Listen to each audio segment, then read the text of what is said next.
What's going on, family? It's your girl Guruji Chastity, and we are back with another Fresh Start Friday. What's up? On Fresh Start Fridays, y'all know we always at the whiteboard and we always have an ideogram. And an ideogram is a picture that captures an entire message or an entire lesson or an entire teaching. And so today we are talking about something juicy. I was walking with my partner and I feel like just our topic of conversation, I just felt like, ooh, that's hot. Let's do that. Okay? We was walking. I had to stop and write that down. You know what I'm saying? That down. Okay? So today we are talking about how to spiritually budget your finances and emotions. Because for a lot of us, them go hand in hand. You know, our financial security is directly related. For a lot of us, our financial security is directly connected to our emotional security. It's not supposed to be like that. But since it is, I'm not going to ignore that. I'm going to just tell you how to freak that. Okay? You feel what I'm saying? Because they're not talking about this. They're not telling us this, but I'm going to talk about it. Okay? So today we are talking about how to spiritually budget your finances and your emotions. And because they go hand in hand, I've created a lovely diagram in which we can make sense about how they can work together. Now, if you have not seen my other video that talks about how to live a balanced life, you need to go back and watch that because I go in depth about what the Foursquare Energy is all about, and that's what this is. I'm not going to go in depth. I'm just going to tell you what these are and how these relate to this as a whole. But today I really want to talk about the budgeting, the finances, and the emotions, okay? So boom. Now, your four areas of existence are physical, mental, emotional, and spiritual. They build on one another, and then they directly impact the one directly opposite to it. I am learning. Right? I had that aha moment recently.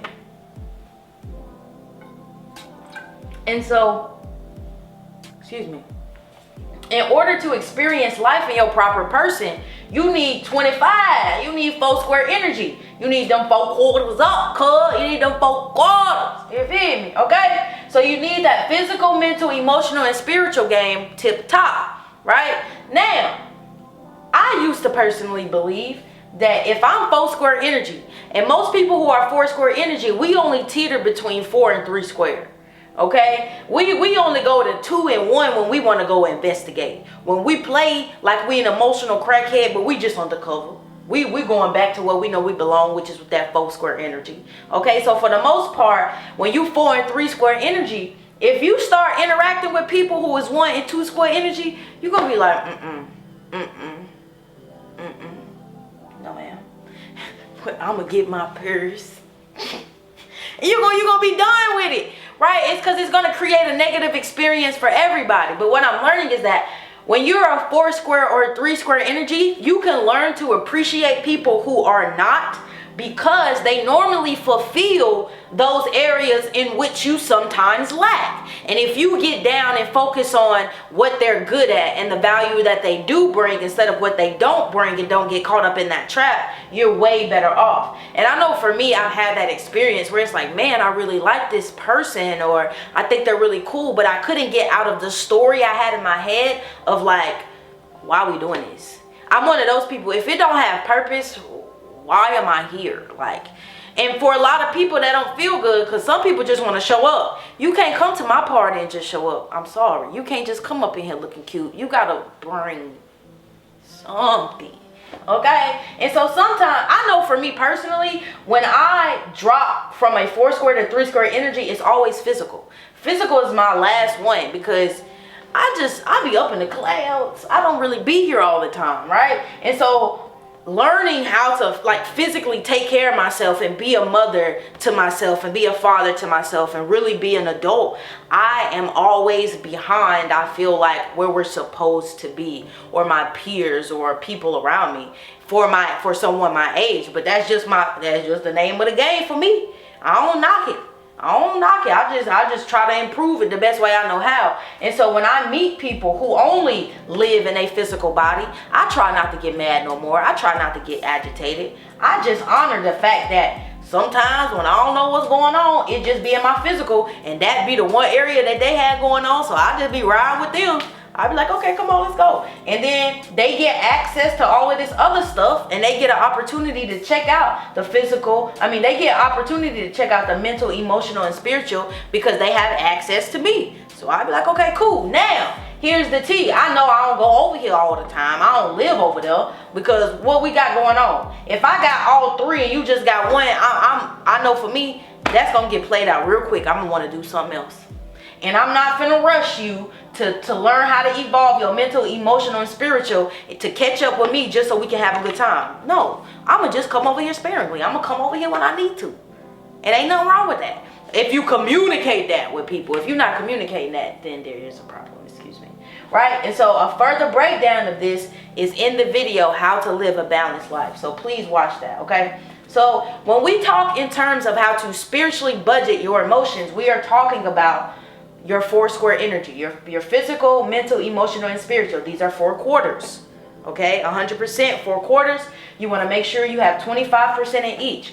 Now, when you're looking at each area of existence here, this don't always mean your work. You see, I just gave you an example where sometimes I don't fulfill my physical area of existence through me. I have to go live in somebody else's reality to get the needs met there because I'm still learning how to take care of myself physically. And some other people live in their body so much that they got that down pat. You see what I'm saying?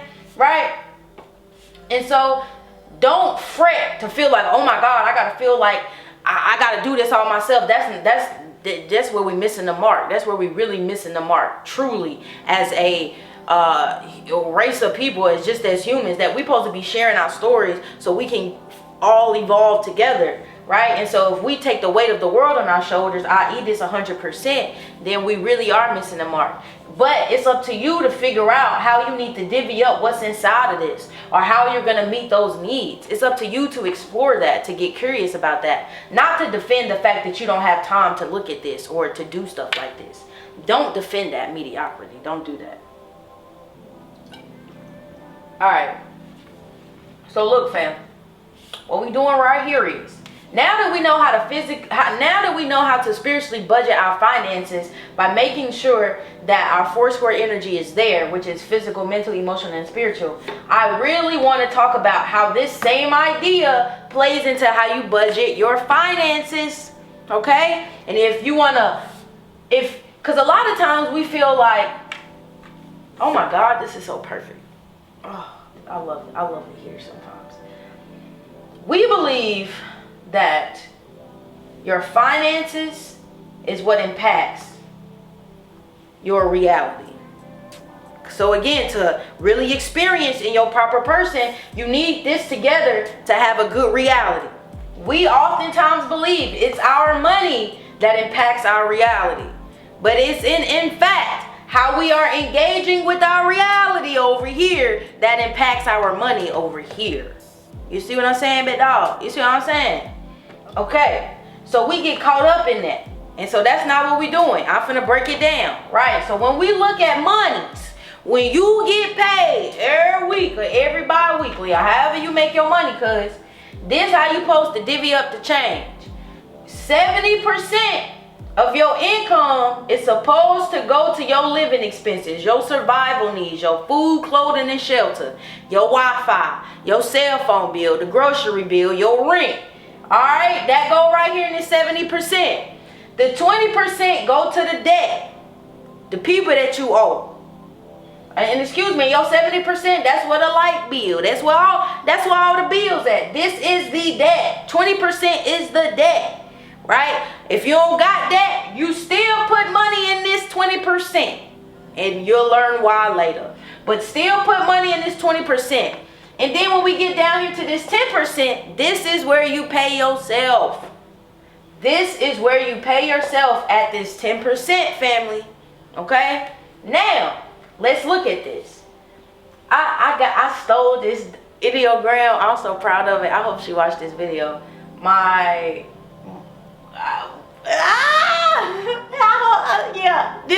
I just took this from somebody else and this lit, bro.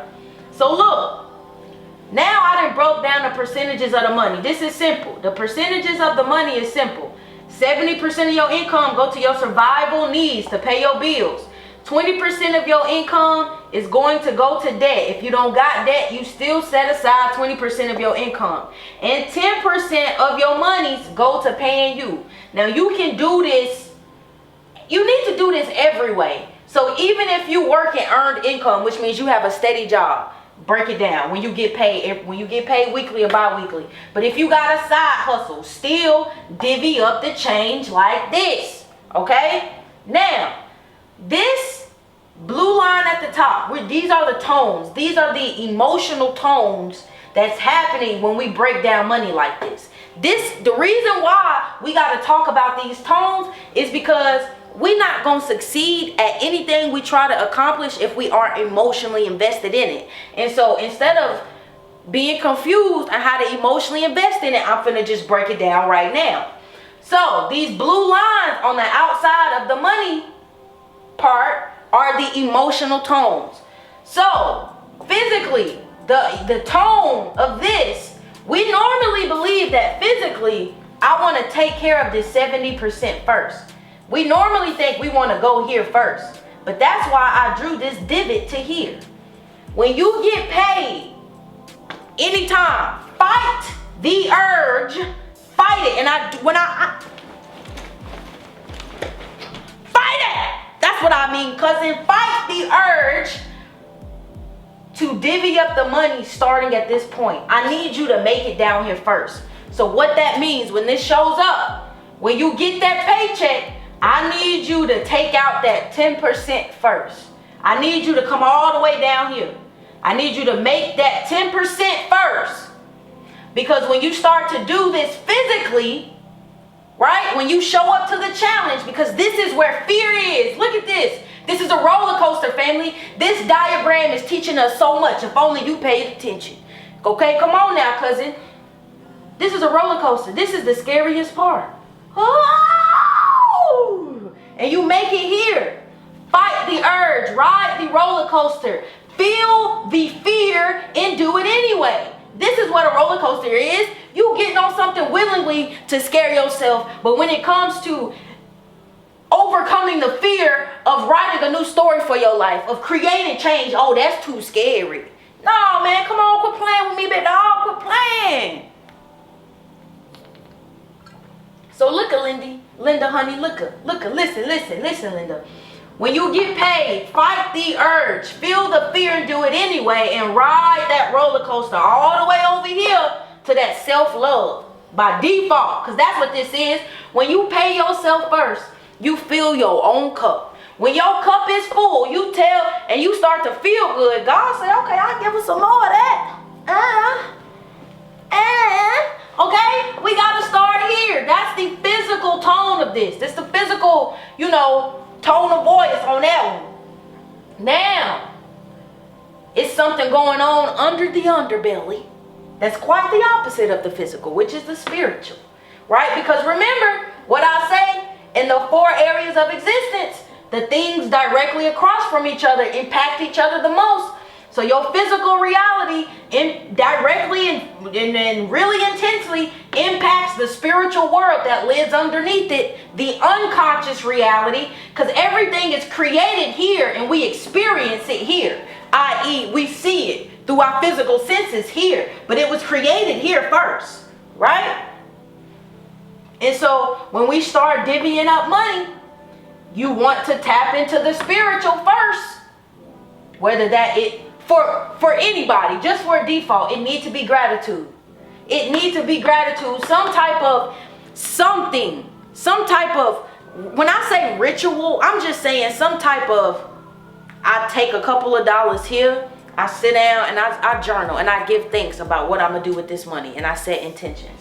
You have to start with that. It sounds counterintuitive, right? Because a lot of times, man, people be like, man, I ain't got time for that. I need to go and pay these bills before my stuff get cut off. And I definitely ain't got time to pay myself. So if I ain't got time to pay myself first, you think I got time to sit down and journal and set my intentions about what I want to do with that money? If you want to do better, yeah, you do. And I'm holding you accountable to do it. Yeah, you do. Because you can do this, family, right? Tap into the spiritual first. Sometimes too, for some of us, that's gonna look like crying it out, throwing a temper tantrum. I don't care. Cry about it. Please do, boo. Please cry about it. And come talk to me if you need to. Come cuss me out if you need to, but start here. Start with the spiritual side of things. And sometimes that looks like addressing our emotions about money, addressing the fear that this is bringing up. We have to talk about it. You have to start there. Before you start divvying up money, if you feel some type of way about it, you need to start there. Because that feeling some type of way, that negative energy that you're unclear about is attached to that money every second of the way. And what you want that money to do is to go out in the world and touch something or someone else and come back to you doubled. But if it got stank energy on it because you're not addressing how you feel, because you're not getting to the root cause of things, you never gonna be able to get out of this trap of only being able to take care of this 70%. You feel me? That's it, family. I feel like this simple. That's simple. If you got questions, write out in the comments. But if not, I just broke this down. We looked at the two areas of existence that money impacts the most, which is physical and spiritual. It does impact our mental and emotional, but we're not talking about that right now. The title of this video is how to spiritually budget your finances and your emotions, right?